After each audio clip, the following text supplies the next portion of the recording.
The danger is not just too little water or too much water. The danger is that someone else who's not you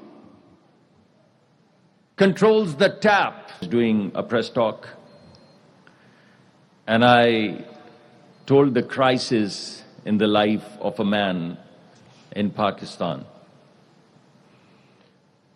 A man, a farmer, farming for about 7 to 8 generations, got devastated over the past 15 years. His name is Iqbal Solanki.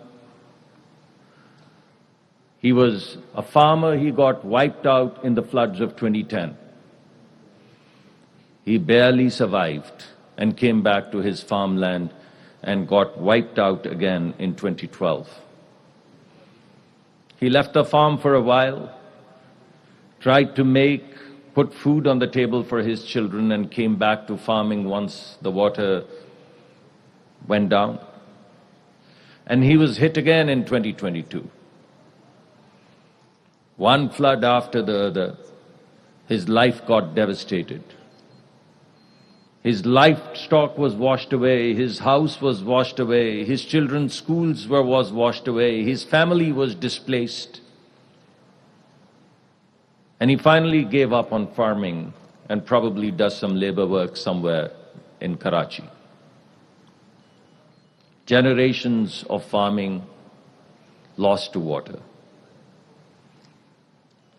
But what I didn't say yesterday is that Iqbal Solanki is not alone in this universe. If you look at the Bangladeshi farmers who wait for the water to flow, and if the water doesn't flow, then the fisherman starves and the farmer cannot farm. Same story. In Sahil, at Sahil, a woman walks about 4 miles one way to get 1 bucket of water every day. And she is to walk 4 miles because the river that flew next to her village has pulled back. And has pulled back because someone upstream has stopped the flow of the water. Every day she walks 4 miles to get 1 bucket of water to bring back to her children. This is what she did yesterday. This is what she's doing today. And this is what she would be doing tomorrow. This is not a crisis in her life. This is her life. This is her life. And the Niles and the Tigris marshes and the story of the once Aral Sea. It's the same story. It's the exact same story of Iqbal Solanki. So not only is it the story of 120 million people in Pakistan who depend upon the farmlands, but it's a global story in Africa, in Bangladesh, by the flows of Mekong, everywhere it is the same story. We look at this story either as floods or droughts. But what we don't look at it is that it's not just the story of floods or scarcity of water. It's the story of water that you do not control. The danger is not just too little water or too much water. The danger is that someone else who is not you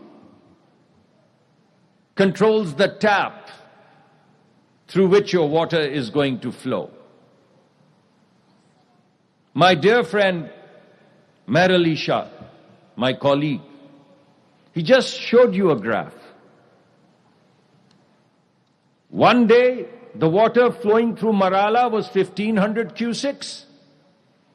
Then it became 78,000 cusics. And then it fell down to 1,500 cusics. And not one drop of rain to explain that. So the only thing that explains this phenomenon is that someone else, who is not Iqbal Solanki, has his hand on the tap that controls his water. And who pays? About 50% of our population depends upon agriculture. That's give or take 120 million people. 120 million people's livelihood depend upon this water. About a quarter of our GDP and 100% of our food security depends upon the flow of this water.